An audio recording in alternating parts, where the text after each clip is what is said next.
Hi, I'm Dr. Dave Jobs, and I'm here to talk to you about theories that are common in suicide prevention. They're basically broken into three different camps: a sociological approach, a psychological approach, and a neuroscience approach. From the sociological perspective, there's a guy called Emil Durkheim who lived over 100 years ago, who said suicide was all about social integration, being connected. We know that people will kill themselves in parts of the world by blowing themselves up in a crowded market. We call them suicide bombers. But for Durkheim, that was somebody who was over involved in their religion or a cause. We also know that there are other sociological influences like the pandemic and being isolated or staying at home and not being with your friends. From a psychological standpoint, there have been many theories. Some of my favorites involve the work of Ed Schneidman, who talked about psychological pain and the convergence of what he called psych ache, overwhelming stressors, and agitation.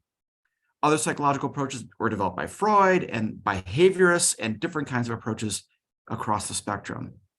And finally, from the neuroscience perspective, there's the belief that we have activated limbic systems, which is in the middle of the brain, that get dysregulated and we feel out of control, and the prefrontal cortex, this part of the brain, shuts down. So effective intervention involves kind of re-engaging the prefrontal cortex to downregulate an overactive amygdala or the limbic system. So that's just a quick overview of the ways that suicidologists think about suicide prevention from a theoretical standpoint. Thanks.